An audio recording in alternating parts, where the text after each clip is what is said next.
Hey guys, welcome back. Sorry, just taking a little water break. All right, today's topic. Do you feel like you're training consistently and resting properly and you're still not seeing enough results? Maybe you're not consuming enough protein.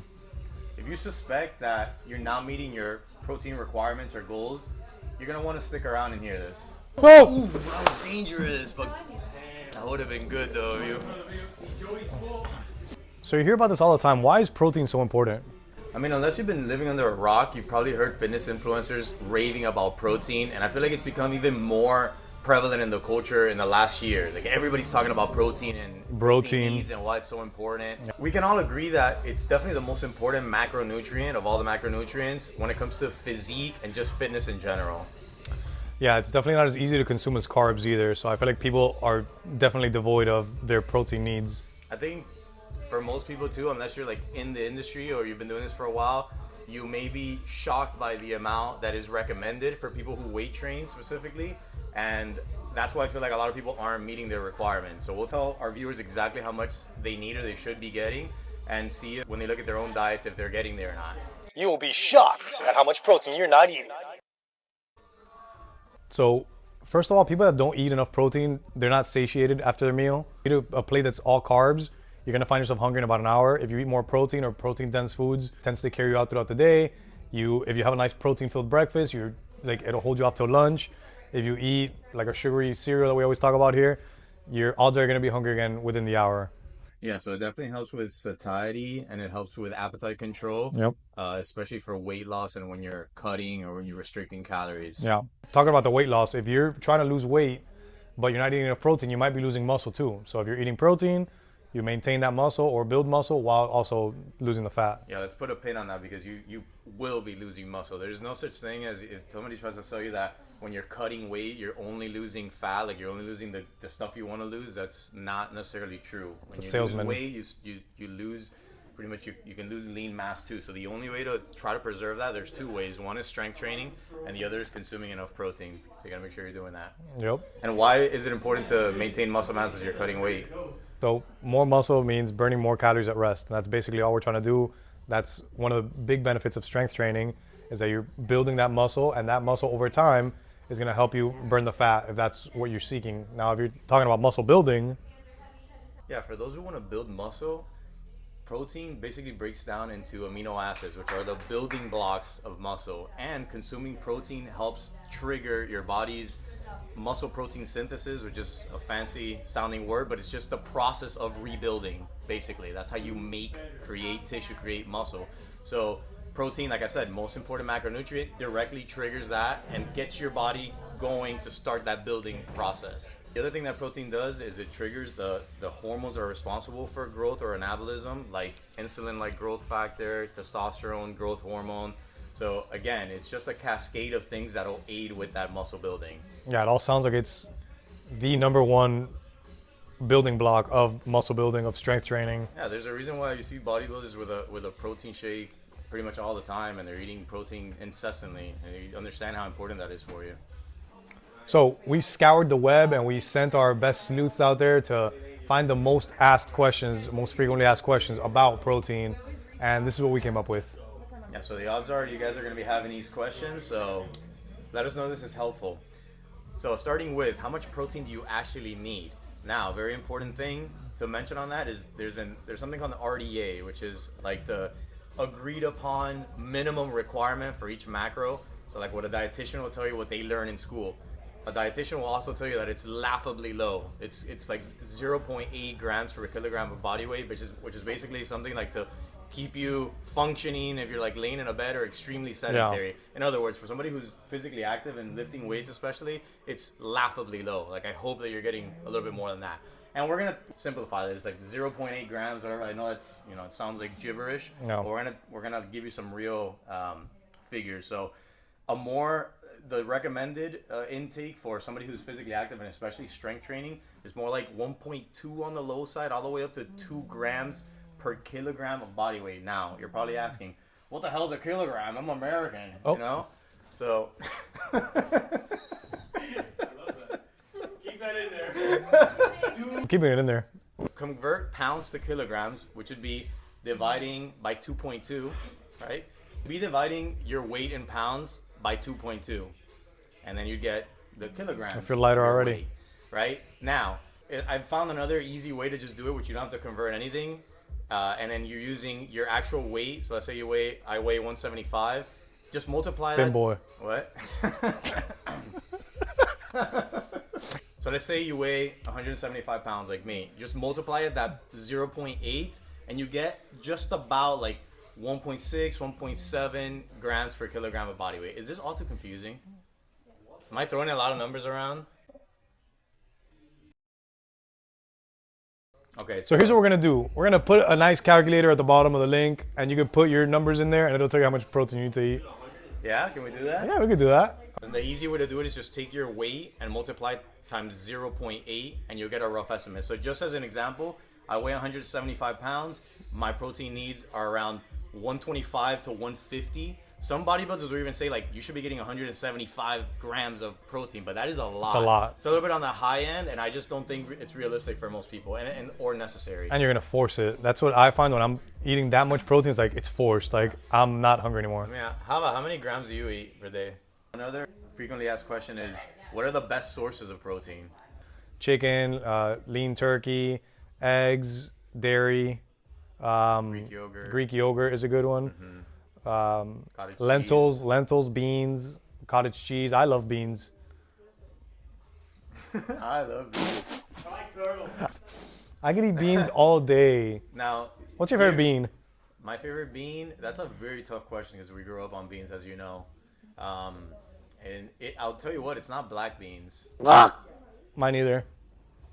Hold on, favorite bean would be between. Is a split pea a bean? Yeah, split Is pea it? soup. Then what is it, Emma? Is it a legume? Man, I don't know. Just pick it'd a be bean. Between white beans, garbanzos. Obviously. Garbanzos are good, right? I love garbanzos. But like, have you ever had like a good caldo gallego? Woo! I don't know about that. Been there, done that. What's the other one that's like caldo gallego? There's another one. White. Woo! Chicharos, dude. Chicharos is split pea. That's why I was saying is a split pea a bean. Anywho, so this is a good opportunity to talk about animal protein versus vegetarian, which is another important consideration Yeah. and question that I know some of the viewers have. And the important thing to remember here is that you're gonna get a lot more protein per calorie from animal foods. That's why the chicken breast is so cliche. Yeah. Your tunas, your eggs, you're getting 10 a lot raw more, eggs. You're getting a ton of protein. Whereas you mentioned beans. Beans, yeah, you're getting some protein, but you're also getting a ton of carbs. You're getting a lot of fiber, which is good. Beans are also a little controversial in the nutrition space. I'm not gonna get into that, but just to say that with vegetarian, if you're a vegetarian or a vegan, you need to be a lot more cautious about having a variety of foods to Yeah. get all that protein. All the amino acids All you gotta too. do is do the math. Do a full day of math of 100 and let's say 30 grams of protein. How much you would need of like spinach and lentils and that kind of stuff to get that, and you're gonna realize that you're gonna be eating a lot. A jacuzzi of beans. A jacuzzi. So you might want to have a good a vegan protein shake to supplement your diet. That's what I would Definitely. recommend. It's also difficult to get the amino acids and all the required vitamins and minerals if you're not eating. Yes, that's you a know. really good point. You get all the essential amino acids from animal-based proteins, whereas with the vegan and vegetarian options, you need a variety to get them all. Yeah, you're gonna have to supplement. So a big question that people ask when they start training is, do I have to eat my protein immediately after workout? Like, do I have to have my protein in my car? What's the intake window Yes, for you my? have to do it as soon as you finish your set. Like you put the weights down and you got to be. That's drinking exactly how I right do away. it. Perfect. Good. So that's obviously a joke, but it used to be something that people thought. There was something that was labeled the anabolic window. Anabolic just means like muscle building. And it was like there's a short window right after your strength 30 training minutes to an workout. hour. Yeah, where you gotta just like chug your protein shake or else you're gonna lose out on gains. That was for a lot of years, and when I started training, that was like the prevalent viewpoint. But now recent scientific evidence shows that you don't have to be so strict with, there isn't like a strict anabolic window per se. You have a little bit of leeway post workout. And when I say a little bit, like it really, for most people listening, as long as your total daily protein goals are met, then you're fine. You don't need to worry about consuming it right after. Now that being said, it may just be more convenient to just have something right after your workout, because the more you can split those protein feeds, the better that is. So I would still recommend having protein right after your workout, but you don't have to like go crazy and be like super neurotic about doing it like we used to be back in the day. Yeah, we used to go literally next door to the gym and get a protein shake, and they were really good. Yeah, and not just that, but we used to do like these crazy concoctions where like it has to be whey protein with, I used to put dextrose and maltodextrin, which is like pure sugar. It's like in its purest form, and it's like you have to have that and like mix it up, and right after you're done with your set. So not have to be that extreme, but good, guys. it's still something important to know. Relax. Now, is there such a thing as too much protein? Is it possible to consume too much protein? Like, what would the harm of that be? How much cheese is too much cheese? Any amount of cheese is too much too much cheese. Like what? Before a date, Before right? a date, any amount of cheese is too much cheese. Honestly, for most people listening, I'd say no. And of course, I'm not a dietitian, so take what I say with a grain of salt. But just from the research, and you could do your own research, and you'll see that back in the day, used to say that like, oh, there was possible kidney issues that you can have when having too much protein. All the smartest people that I know in the industry that have done the research, they all have pretty much debunked that. So, I mean, you'd have to be eating, my guess is you'd have to be eating an exaggerated amount of food to have an issue. But for all intents and purposes, and for people listening, you should not be worried about having too much protein. You should be worried about not having enough. Yeah. I guarantee you 90% of people listening are not having enough. For sure. That's always the first thing I ask somebody when I see that they're not making gains is, how's your protein intake? More often than not, I'll be like, I think it's pretty good, and you analyze it, and it's terrible. You do the math, and you're like, wow. Yeah, it's way under. And actually, that's a good time to bring up a case study. One of your clients, Nat, nicest people ever, by the way. She's so Shout nice. out. She was training like crazy. She's a hard worker. She's been consistent for years, but she wasn't seeing the results that she wanted. And then she met with our dietitian, and we realized the problem was she wasn't eating enough protein, and I think she wasn't eating enough food. Period. I always told her that she eats like a little bird. Exactly. Just crackers. So now talk about the results that she's seen. Oh yeah, no, and impressive. it's been super impressive. It's only been about 5 months that she's been doing it and actually taking her nutrition more seriously. And she's seen great gains. Her physique, her energy levels, and what I love, her recovery. What I love most is her confidence. And she's like, and I see her all the time, and she's like, I'm so happy with this progress that I've made in such a little amount of time. Not that she wasn't happy before, because she already saw a lot of change. She saw great changes. And she's improved her hip pain. She had a lot of hip pain. She improved everything. But now that she kicked her protein and her actual like nutrition into overdrive, she's seen even better results. So why not just start properly? You know what I mean? Start taking your protein seriously. And I think that's automatically going to help people. And it's really encouraging for people like that, or people listening that have been training really hard already. So you already got like the hard part down, which is like you're working your ass off at the gym. And then it's very encouraging to know that, oh, if I eat a little bit of protein, I don't have to really change anything else that I'm doing. I just have to consume a little bit more protein. Yeah. That could be like just having one protein shake a day. Yeah. Then I'm going to see like crazy results, or my recovery's going to be better. She even mentioned that she wasn't as sore anymore. Which is, I think, is pretty amazing. I mean, I'll take it. Yeah. All the pros. I'll take all the pros that it gives. Another big question that we get all the time, especially from from either newbies or somebody that's bored of what they're drinking, is what protein shake do we recommend as fitness professionals?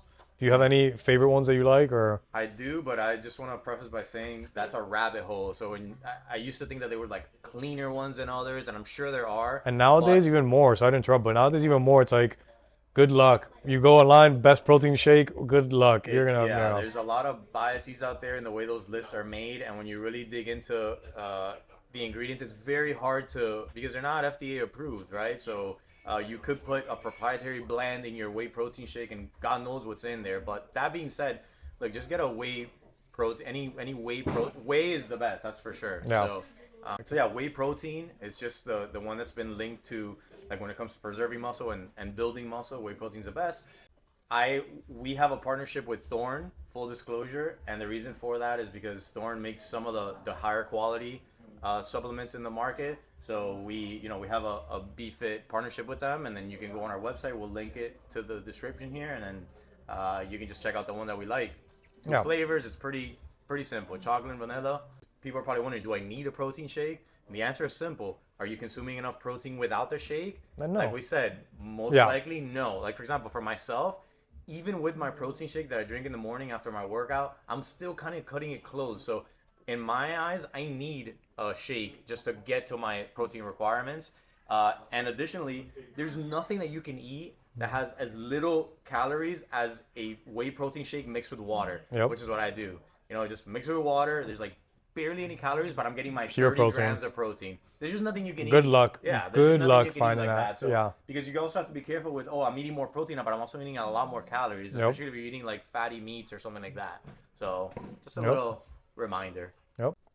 Join us next time when we ask Buddy how his protein intake is.